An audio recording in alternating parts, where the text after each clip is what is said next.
Kira veut dire lumière en langue celtique. Mais il faut savoir qu'en langue manouche, ça veut dire chaussure.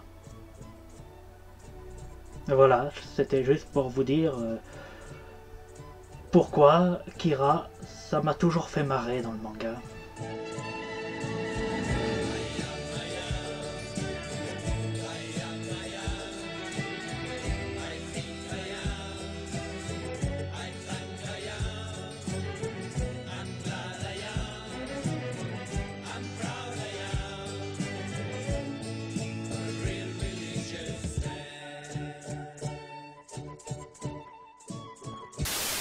Ce qu'on peut dire, c'est que l'adaptation de Death Note Made in America Netflix aura donné beaucoup de craintes à tous les fans. Des craintes parfois exagérées et parfois justifiées. Mais ce qui est réellement triste, c'est que toutes ces craintes se sont avérées exactes. Bon, je dois être franc avec vous. Je ne suis pas un fan absolu de manga. Pour tout vous dire, je n'ai vu que l'animé et je me suis arrêté au moment où elle meurt. Mais comme le film reprend cette période, ce n'est pas très grave. Et très franchement, il n'y a pas besoin d'être un fan absolu de manga pour voir les problèmes de ce film. Et c'est aussi pour ça que, personnellement, je prends cette adaptation plutôt à la rigolade. C'est pas quelque chose qui me consterne comme pourrait le faire Batman v Superman ou Suicide Squad ou même Amazing Spider-Man. Par contre, je comprends parfaitement ce que les fans reprochent à cette adaptation de merde. Alors, que dire du film? Ça nous ressemble à rien. On ne peut pas vraiment expliquer ce que c'est.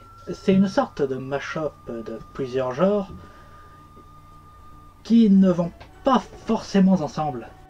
Tu commences avec une intro style série pour teenagers genre Riverdale, puis tu enchaînes avec une scène comique.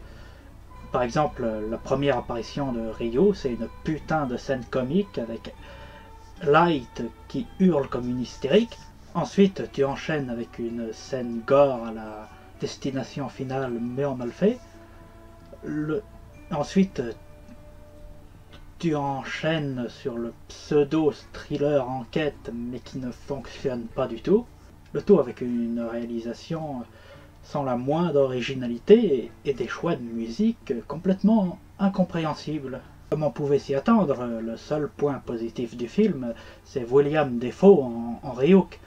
De toute façon, William Dafoe, quand il s'agit de jouer ce genre de personnage un peu méchant, traite, ambigu, ben, il est juste parfait. C'est d'ailleurs dommage que DC l'ait engagé pour jouer un putain de second rôle dans Aquaman de merde, alors qu'il pourrait putain jouer le Joker 10 fois mieux que ce con de Jared Leto. Même dans la mise en scène, Ryuk est assez bien présenté, toujours dans l'ombre, un peu mystérieux. La motion capture est plutôt réussie, vu les moyens du film, mais malheureusement, c'est le meilleur truc du film, du coup tu le vois 3-4 scènes maximum. Le reste des personnages, bon, il était évident qu'ils allaient être complètement différents du manga, et ça aurait pas été dérangeant si ça aurait été bien fait, mais ça ne l'est pas. Light par exemple, pour la différence avec le manga, dans le manga, Light, c'est un personnage que je déteste parce que c'est un enfoiré de première, c'est un mégalomane, un égocentrique, un psychopathe. Ici c'est plutôt le contraire. En fait, j'ai pas de la sympathie pour lui, j'ai de la pitié. En fait, il est tellement con qu'il m'en fait pitié. Dans ce film, Light est une espèce de émo gothique qui vit seul avec son père, Dick Rivers. Oui, non, sérieux, parce que autant ce gars-là, je l'imagine très bien boire de la bière et écouter de la country dans sa voiture de fonction, autant être placé sur une enquête internationale, je l'imagine... Enfin, j'ai un peu plus de mal à l'imaginer. Bon, donc, Light. Ok, il semble intelligent puisqu'il distribue des copies en douce à ses camarades de classe. Mais à part ça, tout ce qu'il fait dans le film, c'est n'importe quoi. Voilà, en fait, comprenez bien que quand il se fait choper, c'est parce qu'il est trop con, et quand il s'en sort, c'est parce qu'il a un pot de cocu, et aussi parce que ceux qui le recherchent sont aussi conclués. Alors que dans le manga, justement, Light, c'est le beau gosse du lycée. Voilà, c'est une espèce de jeune premier, un beau gosse qui tout réussit. Alors autant je fais ce reproche-là quand il s'agit de Spider-Man dans Amazing Spider-Man, mais là, en fait c'est l'inverse de Amazing Spider-Man, où il devrait être un beau gosse qui tout réussit. Ils ont décidé d'en faire un loser. Pas que c'est... Et en fait c'est une réinterprétation assez conne en fait, parce que ça en fait un personnage assez lambda en fait. Et même plutôt sympathique. Parce que dans le manga, encore une fois, Light, c'est un enfoiré. C'est un mégalomane. Le mec devient chaussure pour être un dieu d'un monde nouveau. Alors que là, ils ont gardé ce côté-là, mais Light, même si à un moment il dit ouais, je vais devenir chaussure, je vais devenir le dieu de ce monde, mais il fait ça pour des raisons plus altruistes. En fait, il dit ouais, je vais devenir un dieu, mais en fait t'as plus l'impression que ce qu'il veut c'est faire régner la justice, de redresser les torts. Il fait pas ça par égocentrisme, mais plutôt pour être une espèce de super héros. C'est ça, pour être une espèce de Superman quoi.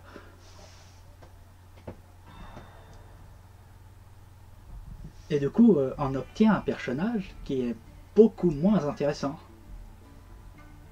Mais vraiment beaucoup moins. En fait, Light Turner, c'est comme Lex Luthor dans Batman v Superman. On n'arrête pas de nous dire qu'ils sont géniaux, mais la plupart du temps, t'as plus l'impression qu'ils sont largués par les événements. Parce que dans le film, Light Turner, il se fait vraiment manipuler par tout le monde. Bon, peut-être pas par elle, parce qu'il est aussi conclu, mais par sa copine, par Ryuk. En fait, c'est une victime. Non seulement c'est une victime, mais il est con. Putain, il est con ce mec. Et au final, ça nous ramène à l'autre personnage, sa copine, qui, elle, à l'inverse du manga, encore une fois, où c'est une... ouais, carrément en chien devant Light.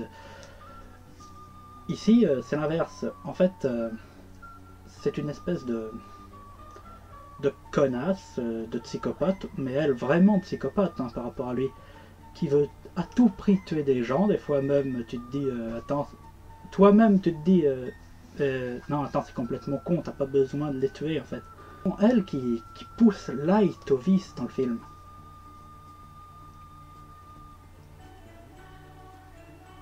Et, enfin, après je sais pas si cette relecture vient un peu d'une espèce de féminisation du récit post-Wonder Woman, histoire de faire une femme forte qui porte la culotte dans le couple, mais là aussi tu obtiens un personnage qui est incroyablement con par rapport à sa version d'origine. Quant à elle, c'est pas mieux.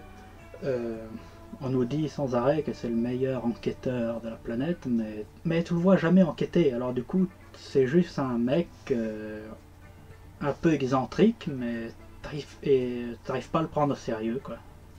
Donc que penser de ce Death Note Netflix?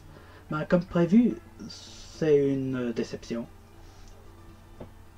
Je dirais que ça peut se regarder, mais ça a vraiment des allures de téléfilm pour ados sur TF1. Et justement c'est ça, heureusement que c'est sorti sur Netflix, parce que si ça serait sorti en salle, ça aurait été la débâcle. En tout cas, tout ça a de quoi faire peur pour la suite, parce que là on commence à rentrer dans une ère d'adaptation de manga ou d'anime japonais. Ça a commencé avec Ghost in the Shell, ça continue aujourd'hui avec le Death Note Netflix, et pas seulement aux États-Unis. Bien sûr, tout le monde a entendu parler du Nicky Larson de Philippe Lachaud ou du Albator belge. Mais il y a même Alexandre Astier qui avait parlé un moment qu'il aimerait faire un film Goldorak. Il y a également des films qui sont pas des adaptations d'animés mais qui sont imprégnés de cette culture comme Pacific Rim qui va bientôt, dans le 2, va bientôt sortir. Et la question qu'on peut se poser c'est est-ce que Hollywood est prêt à faire ça? Enfin, je veux dire, non, plutôt, est-ce que Hollywood est prêt pour ça? Parce que déjà, leurs trucs à eux, comme Batman et Superman, ils n'arrivent pas à les adapter correctement. Alors les mangas, surtout quand on a vu leur Ghost in the Shell et leur Death Note, qui ne sont pas fameux. À la limite, j'aurais peut-être même plus confiance envers le Nicky Larson de Philippe Lachaud et le Albator belge, parce que là, ce sont des vrais projets de fans qui ont envie de se faire plaisir. Alors que la démarche y est bien plus honnête que le Death Note de Netflix. Oui, parce que Netflix parlait depuis longtemps de faire une saga fantastique jeunesse genre Twilight, vous voyez.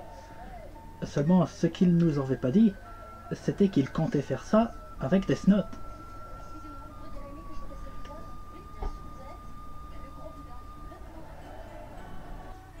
Donc voilà, quand on voit comment Hollywood traite ses adaptations de comics, franchement je commence à craindre pour les adaptations de manga. À moins bien sûr qu'on a des vrais réalisateurs, par exemple si on me dit que Guillermo del Toro va adapter tel ou tel manga, là je dis oui. Mais très franchement, je pense que ça va être comme les adaptations de comics, le royaume des tocards, des yes man et des mauvaises attentions.